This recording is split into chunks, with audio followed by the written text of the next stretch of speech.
Hello guys, അപ്പോൾ ഇന്ന് ഞങ്ങൾ മാനാഞ്ചിറ സ്ക്വയറിലാണ് വന്നത്. ഞങ്ങൾ പറയുമ്പോൾ ഞാനും അപ്പനും അമ്മയും. അത് ആക്ച്വലി ഞാൻ അന്ന് കണ്ണ് കാണിക്കാൻ പോയപ്പോൾ ആ സെയിം ദിവസത്തെ വീഡിയോ തന്നെയാണ് അപ്ലോഡ് ചെയ്യാൻ കുറച്ച് നല്ല നേരത്തെയാണെന്ന് മാത്രമേ ഉള്ളൂ. ആൻഡ് ഒരു മാനാഞ്ചിറ സ്ക്വയറിലാണ് പോയത്. എപ്പോഴും ഈവനിങ് ആയാൽ കാണുന്ന സ്ഥിരം കാഴ്ചകളാണല്ലോ ഇങ്ങനെ എല്ലാവരും ഇരിക്കുന്നത്. പിന്നെ നല്ലൊരു സൺസെറ്റ് കണ്ടു. ഇത് രണ്ടും എപ്പോഴും മാറിപ്പോവും. എനിക്ക് കുറേ നേരം അത് നോക്കിയിരുന്നു. ഞാനത് നോക്കുമ്പോഴത്തേക്ക് എൻ്റെ അപ്പനും അമ്മയും എന്നെ കൂട്ടാണ്ട് അങ്ങനെ മുന്നോട്ട് നടന്നു പോകുന്നുണ്ട്. ഞാൻ ഉണ്ടോ ഇല്ലേന്ന് പോലും ഒരു അറിയേണ്ട ആവശ്യമില്ല.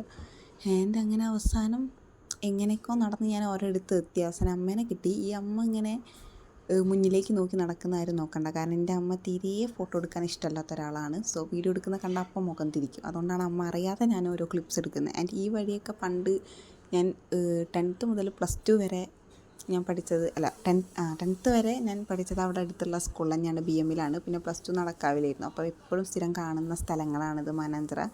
അപ്പോൾ ഈ വഴിക്കൂടെയൊക്കെ പോകുമ്പോൾ എനിക്ക് അതാണ് ഓർമ്മ വന്നത് കൂടുതൽ. പിന്നെ ഇവിടെ നിന്നാണ് എപ്പോഴും ഞാൻ വീട്ടിലേക്ക് ബസ് കയറുന്നത്. അപ്പോൾ അതൊക്കെ പെട്ടെന്ന് കണ്ടപ്പോൾ ഇങ്ങനെ, കാരണം ഹോസ്റ്റൽ വിട്ട് വരികയാണല്ലോ. പിന്നെ ആ കടല വിൽക്കുന്ന ചേട്ടൻ, ഞങ്ങൾ അങ്ങോട്ട് പോയ സമയത്ത് ഞാൻ വെറുതെ പുഞ്ചിരിച്ചു, ഒന്നും വാങ്ങിയില്ല. പിന്നെ തിരിച്ച് വരുന്ന സമയത്ത് അച്ഛൻ കടലയൊക്കെ വാങ്ങി. പിന്നെ ഈ ബാസ്ക്കറ്റ് ബോളൊക്കെ കളിക്കുന്ന നോക്കിയിരുന്ന്.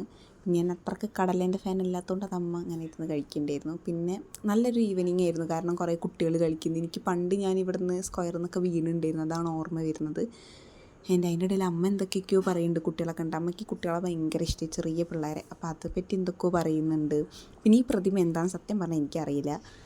കോഴിക്കോട് ഉണ്ടെന്നേ ഉള്ളൂ, ഇതിൻ്റെ അർത്ഥം ഒന്നും എന്താണെന്ന് എനിക്ക് അറിഞ്ഞൂടാ. പിന്നെ അച്ഛൻ ഇങ്ങനെ എന്തൊക്കെയോ ആലോചിക്കുന്നുണ്ട്. പിന്നെ ഇതേപോലെ നല്ല കുറച്ചും കൂടെ ഒരു 6 മണി 6:30 ആയ സമയത്ത് നല്ല രസമുണ്ടായിരുന്നു. ഫുൾ വ്യൂ കാണാനും കുട്ടികൾ കളിക്കുന്ന കാണാനും വീടുന്ന കാണാനും ഒക്കെ നല്ല രസമുണ്ട്. ഞങ്ങളിങ്ങനെ പറഞ്ഞ് എൻജോയ് ചെയ്തുകൊണ്ട് ഇങ്ങനെ ഇരിക്കുകയായിരുന്നു. അതിൻ്റെ ഒരു അടിപൊളി ഈവനിങ് ആയിരുന്നു.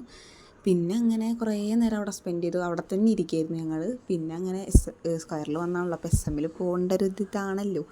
അങ്ങനെ സ്ക്വയറിൽ നിന്ന് ഇറങ്ങി ഞങ്ങൾ നടന്നിട്ട് നേരെ SM-ലേക്ക് പോയി. അങ്ങനെ പ്രത്യേകിച്ചൊന്നും വാങ്ങുമൊന്നും ഉണ്ടാവില്ല, പക്ഷേ വെറുതെ ചുമ്മാ അത് കൂടെ അങ്ങനെ നടന്ന് തിരിച്ചിങ്ങനെ പോകുമ്പോൾ ഒരു രസമാണ്. പിന്നെ അവസാനമൊക്കെ കണ്ടു കഴിഞ്ഞു. ഞങ്ങൾ വണ്ടി പാർക്ക് ചെയ്ത സ്ഥലത്തേക്ക് പോയി.